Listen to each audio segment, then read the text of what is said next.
In July of 2014, tragedy struck Tallahassee, Florida. Prominent law professor Dan Markel was gunned down in his driveway. An execution-style unaliving that stunned the academic community and set off a decade-long search for justice. Investigators soon uncovered what appeared to be a unaliving for hire plot rooted in a bitter custody battle between Dan and his ex-wife, Wendi Adelson. Wendi's wealthy South Florida family allegedly wanted her and the couple's 2 sons free from Tallahassee and back in Miami permanently. Police traced the conspiracy through a tangled web. There was Luis Rivera, a Latin Kings gang leader who took a plea deal and admitted he drove Sigfredo Garcia, the triggerman, to Tallahassee. And he was convicted of first-degree you-know-what. Then there was Catherine McBanoa, Sigfredo Garcia's baby mama, and also Charlie Adelson's ex-girlfriend. She served as the link between the Adelsons and the hitmen, and she too was convicted of unaliving Dan Markel. In 2023, Wendi's brother, wealthy periodontist Charlie Adelson, was also convicted of orchestrating the hit. Now, the spotlight has turned to the matriarch of the Adelson family, Donna Adelson. Prosecutors allege that she was the driving force behind the unaliving plot, offering financial support and pressuring her son Charlie to, quote, solve the family's Dan Markel problem. Donna was arrested in November of 2023 as she and her husband Harvey were about to get on a plane to Vietnam on a one-way ticket. After more than 10 years, the case has become a saga of betrayal, greed, and family loyalty gone horribly wrong. And now, with Donna Adelson at trial, maybe the final chapter of the Markel murder case is finally upon us. But you never know, the prosecutors may come for Wendi Adelson next. The most anticipated witness in the Donna Adelson trial, her daughter Wendi Adelson, took the stand today. Wendi is the first person who brought her parents and her brother Charlie into the suspicion zone when she named all 3 of them when interviewed on the day of the crime by Tallahassee police. She mentioned how much her parents were unhappy with Dan Markel, and she also brought up the joke that Charlie Adelson made, which was he thought about hiring 2 hitmen to get rid of Dan Markel, but it was cheaper to buy Wendi a television. Now, Wendi, to me, now looks as though the stress of the situation has gotten to her. In my opinion, she didn't look quite as lustrous as she did at her brother Charlie's trial. Could this be down to Wendi's fear of being the next Adelson charged? You and I both know that it's likely Wendi is secretly concerned about her own future. She's watched as the 2 hired hitmen were convicted, as well as Catherine McBanoa, the conduit between the hitmen and her brother Charlie, and then she watched as Charlie was convicted. The prosecution is trying to build a case that Donna was very involved in Wendi and Dan's divorce and Wendi's efforts to relocate to Miami. Wendi and Dan had been living in Tallahassee, Florida with their 2 sons, then ages 5 and 3, and Tallahassee is 480 miles away from Miami, so roughly a 7 to 8 hour drive. Too far to commute. If her mom, Donna, gets found guilty, the next person in line for charges would most likely be Wendi. And you have to wonder what Wendi has said to her and Dan's sons about all of this. Son Benjamin is now 15. Son Lincoln is now 14. So they're old enough to know what's going on. And you have to wonder what they're thinking about their grandmother being on trial for their father's death. Do they wonder if their mother had something to do with it? Or has Wendi carefully been brainwashing her kids ever since their father died to view her and her family as the good guys?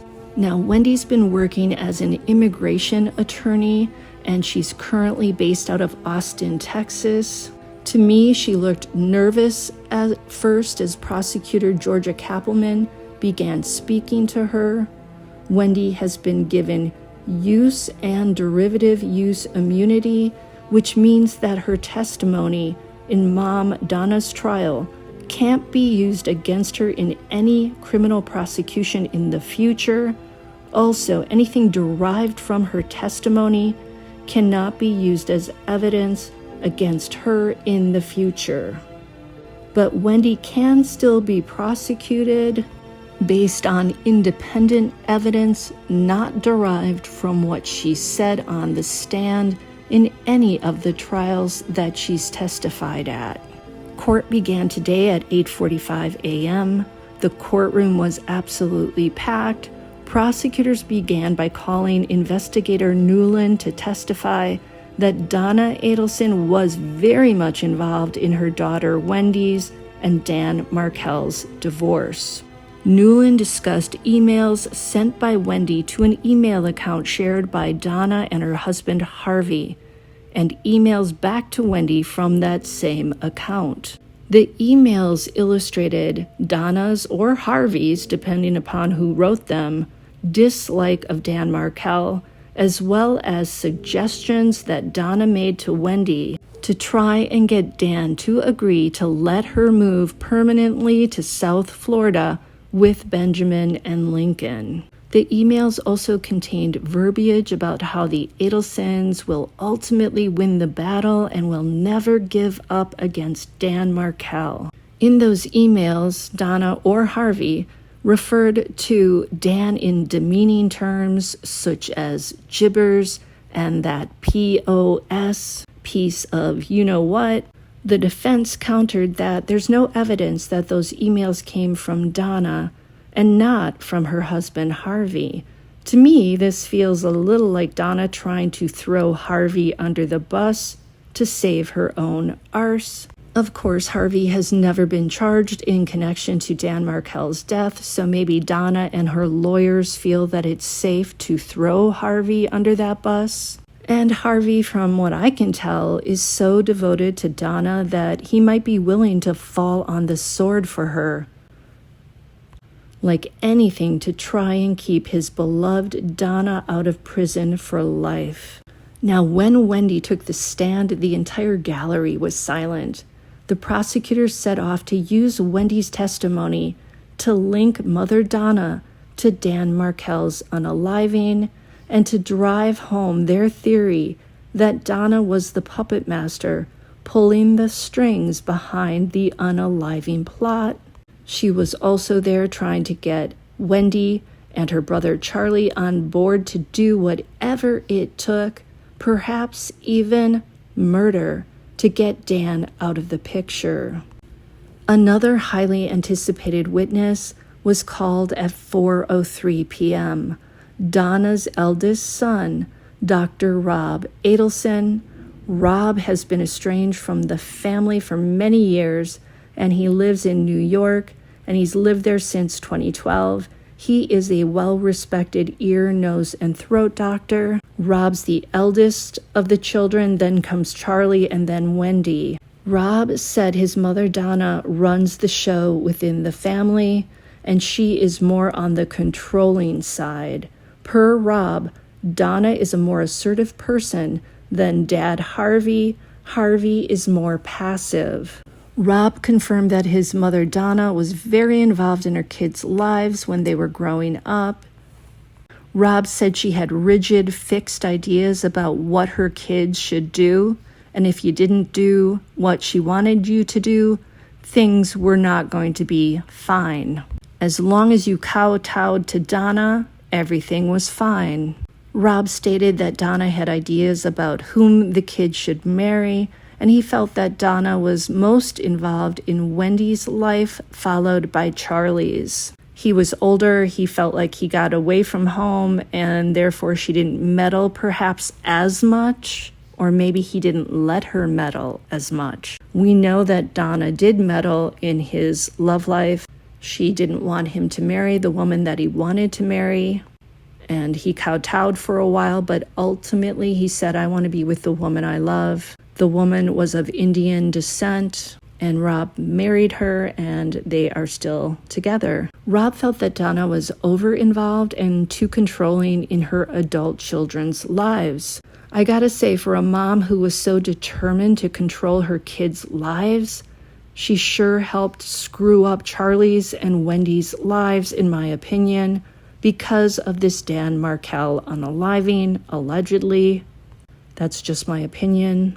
Donna is currently presumed innocent. When Rob wasn't actually speaking or testifying, say during a sidebar, he looked down and he looked really sad, almost on the verge of tears. Clearly, this was very emotional for him. You could feel his emotion. It was visceral. You could feel his discomfort. I'm sure he has mixed feelings about all of this. It's got to be devastating to be related to Charlie and Donna and Wendi, knowing what happened to Dan Markel. It's emotionally difficult, and it's probably also professionally embarrassing, dare I say mortifying. And Donna, from what I could tell, seemed to fix her gaze on Rob. She, however, did not appear to be very emotional. Rob clearly did not want to lock eyes on Donna, at least from what I could see. He sort of had the look of, please, let's just get this over with. Georgia Kappelman, the prosecutor, asked if Charlie was dependent on Donna. Rob said yes, especially regarding the Adelson Dental Institute. Rob said that Donna was the person who handled all the bills. She wrote all the checks. She handled all the finances. Rob also stated that Charlie purchased the practice in 2012, and then he sold it back to his father, Harvey, in December of 2015, turning into 2016. Georgia asked Rob if somebody asked Donna to do something, would she just do it? Rob said no. Donna would have questions. So that points to Donna likely knowing full well what the checks she was writing to Katie McBanoa were for.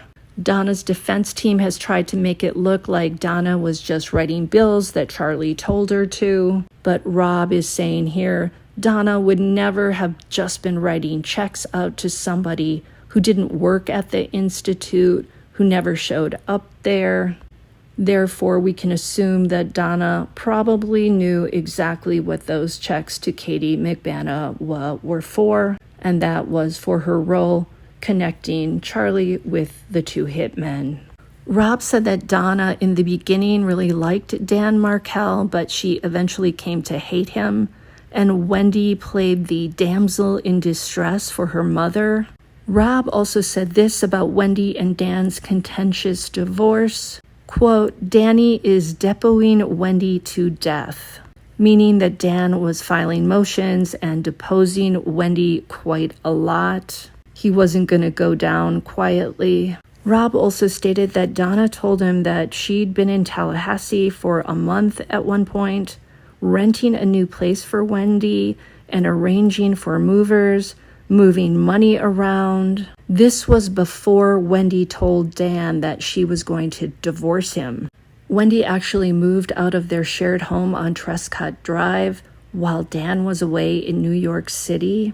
She secretly moved all her things, a lot of their shared furniture, all of their baby's belongings over to this new rental house. She didn't tell Dan where she was living for 2 weeks after she made the move. And she actually dropped the divorce news on him right before he was supposed to give a speech at a conference in New York City. And according to Rob, Donna was really delighted about this, really delighted that she was doing this to Dan, announcing this horrible news. Wendi was, right before Dan was supposed to go on the stage. Pretty evil, pretty cold. Per Rob, Donna was so pleased with this whole plan to surprise Danny with really bad news about his marriage.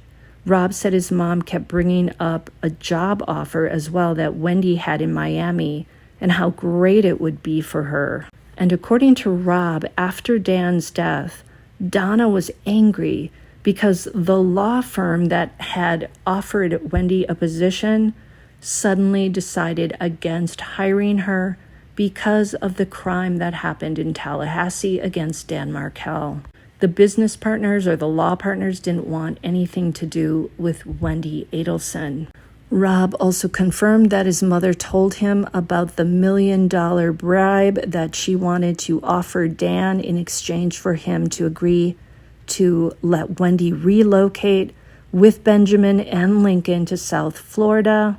And Rob also said that Donna was more interested in Wendi's divorce than Wendi's brother Charlie was. Clearly, I think that line of questioning by the prosecution was designed to show Donna as the alleged mastermind of the crime and the person pushing Charlie to get involved and to find a solution.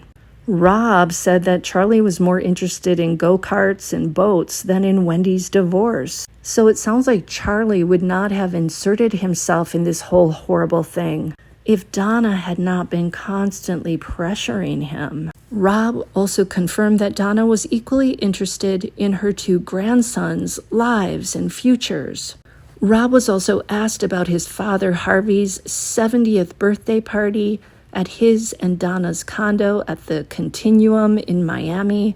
Rob described the Continuum having guards and incredibly tight security.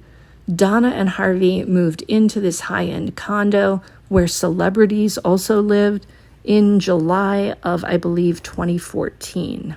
In fact, they signed the lease to the condo 2 months before Dan Markel was unalived. The rent there was $13,000 a month, and the location was supposedly about 15 minutes away from where Lincoln and Benjamin were going to go to school after Wendi moved back to Miami. Rob said he heard about Dan Markel's shooting the day after it happened, so Rob heard about it on Saturday, July 19th of 2014.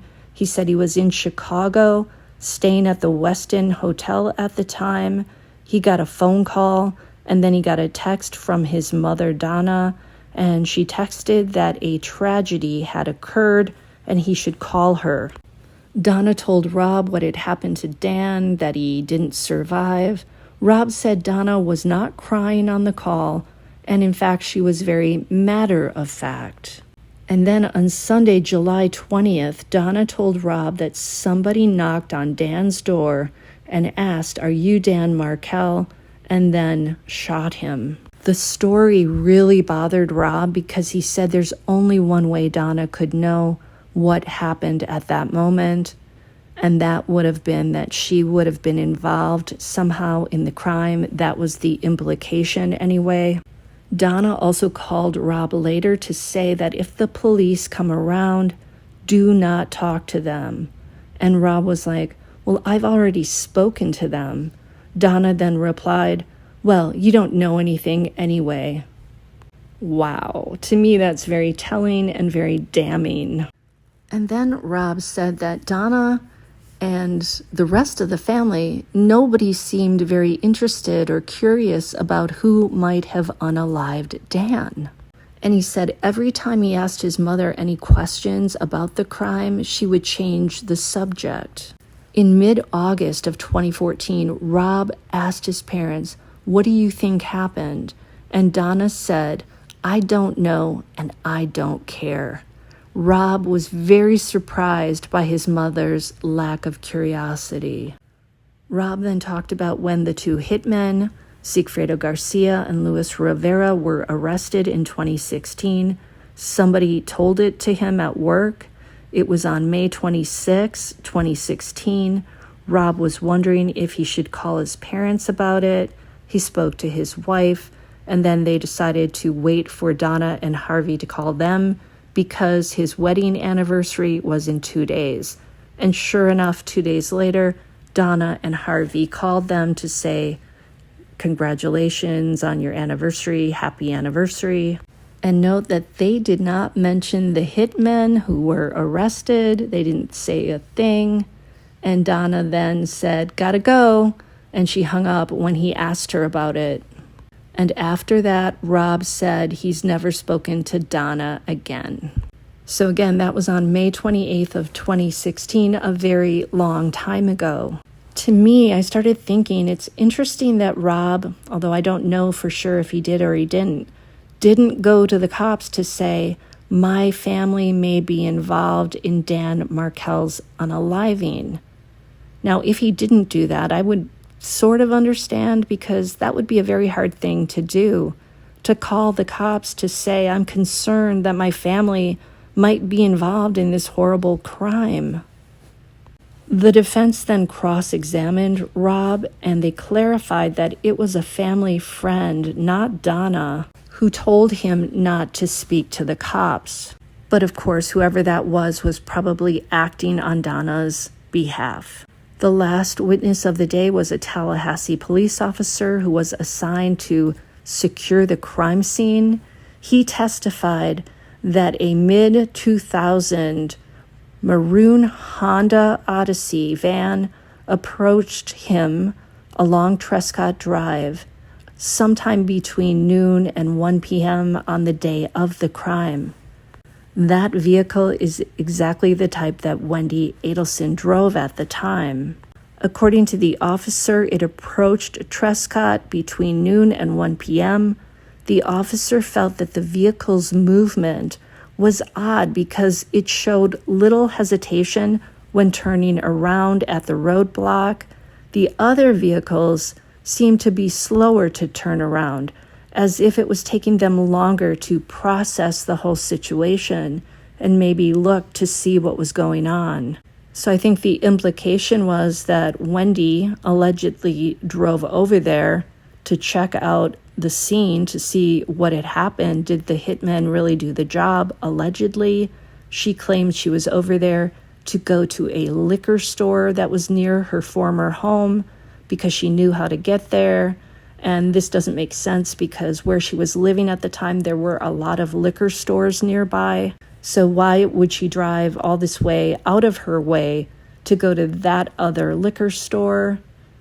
And it's very suspicious that she was there just about an hour after Dan Markel was shot at. And Wendi fully admits that she was there at Trescott Drive that day.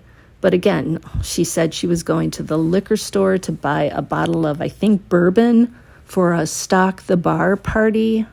To me, Wendi's trip seems totally suspicious. Many believe that Wendi's curiosity got the best of her and that she wanted to see if the crime had indeed taken place. Supporting this is the fact that when the hitmen called Katie McBanawa in Miami to say that the job was done, Katie replied, "We know." Like, we already know. The only way they could have known was if Wendi had called Charlie or her mother to tell them that. And that's because nothing about the crime had been publicized at the time the hitmen made that phone call. Their phone records showed that they made the call. The hitmen actually waited a certain amount of time and distance before they made the call. They were driving back to Miami at the time.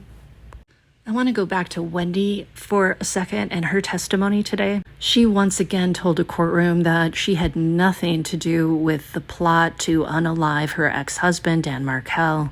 But it was interesting, on cross-examination, attorneys for Donna Adelson argued that Wendi has more to do with Dan's murder than she's letting on.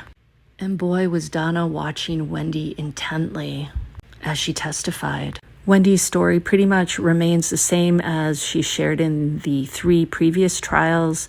She said she was waiting for a TV repairman that morning that Markel was unalived or shot at. And it was the same TV, just a strange coincidence to be the same TV that Charlie joked was cheaper to buy than hiring a hitman to unalive Dan Markel. Wendi said, "Well, I admit that my brother made a tasteless joke." Well, that joke turned out to be true, right? Georgia Kappelman countered, but somebody did hire a hitman to kill Dan Markel. And Wendi replied, yes, that happened. And then Kappelman asked her, were you in any way involved in the plot to kill your ex-husband? Wendi simply replied, no. Kappelman asked, did you maybe know it was going to happen? Kappelman wanted to find out if she knew it was going to happen, or if she didn't know the details but knew it was going to happen. Wendi replied, I did not know it was going to happen, and I did not know any details. And then Georgia Kappelman asked, did you provide any information, even unknowingly, in hindsight, that you think could have been used to assist the, and I'm going to call them the unalivers? Wendi replied, I don't think so. I didn't provide any information. Now, in my opinion, I don't believe that's true. Luis Rivera and Sigfredo Garcia knew exactly where Dan Markel lived. Of course, they could have looked that up, but they also seemed to know his schedule that day. They followed him all over town. They knew what he looked like. Remember, Katie McBanoa passed a photo over to them along with Markel's address. And Luis Rivera said on the stand that it was Wendi who wanted Dan Markel hurt because she wanted her kids and she wanted to move to Miami. And not just hurt, you know what I mean, unalived, allegedly. The discussion also touched on the fall 2023 trial of Charlie Adelson, Wendi's brother. Wendi said that the last time she talked to her mother, Donna, was in November of 2023. Wendi said that she couldn't tell Georgia exactly what they talked about, but she said she was hoping that I would be supportive of my brother, she being Donna. Wendi said that Donna was devastated after Charlie was convicted. Georgia Kappelman asked her about Donna. She didn't feel you were supportive. Wendi replied, no.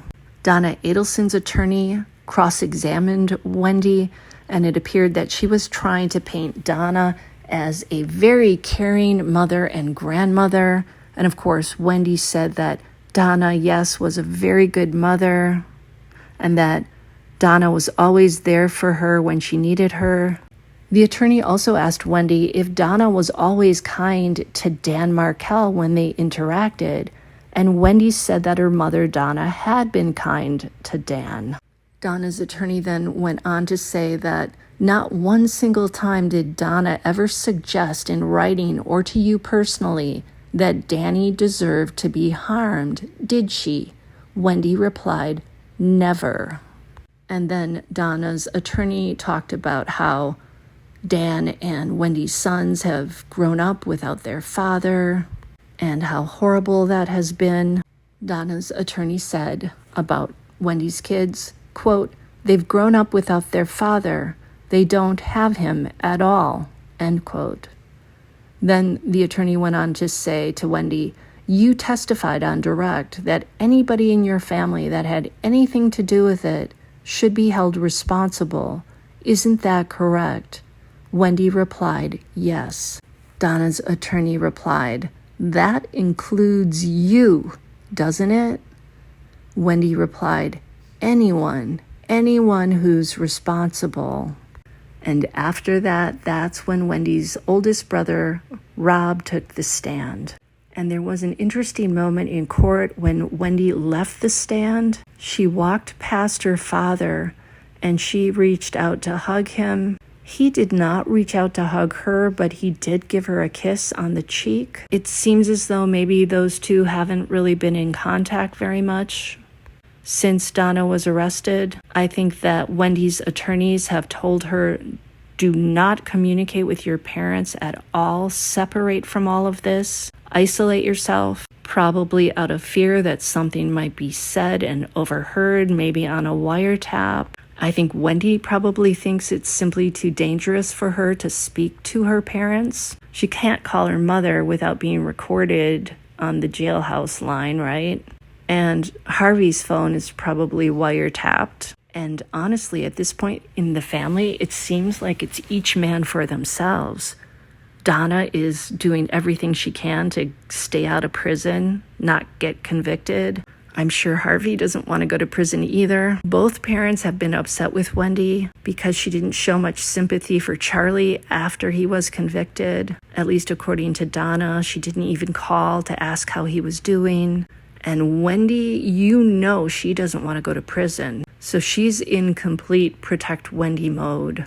And if you think about it, in order to sell her story to her two sons that she wasn't involved in their father's unaliving, she would probably have to act like she was very upset that her brother Charlie hired these hitmen and that her mother maybe was involved. To be supportive of Charlie and to be supportive of her mother might not go down so well with her two sons who are now 15 and 14. So she's probably walking a very treacherous little line there, covering her butt, trying to maintain her relationship with her sons who seem to be very important to her, although they were not so important, in my opinion, allegedly, that she didn't go along with this plot. That's just my opinion. She hasn't been charged.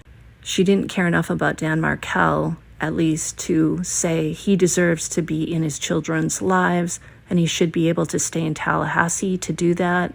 She wanted him to just sign off and let her take the kids to Miami. A lot of women want the father of the children to be involved in the kids' lives, especially if he's a stand-up dad like Dan Markel was, somebody who adores his children. This case, in my opinion, there are so many lives that have been destroyed because of this, and I don't think the carnage is over. Let me know what you think in the comments, and I will see you next time on Bed Crime Stories. If you enjoyed this, please smash that like button and please subscribe to the channel. And please consider a Patreon membership.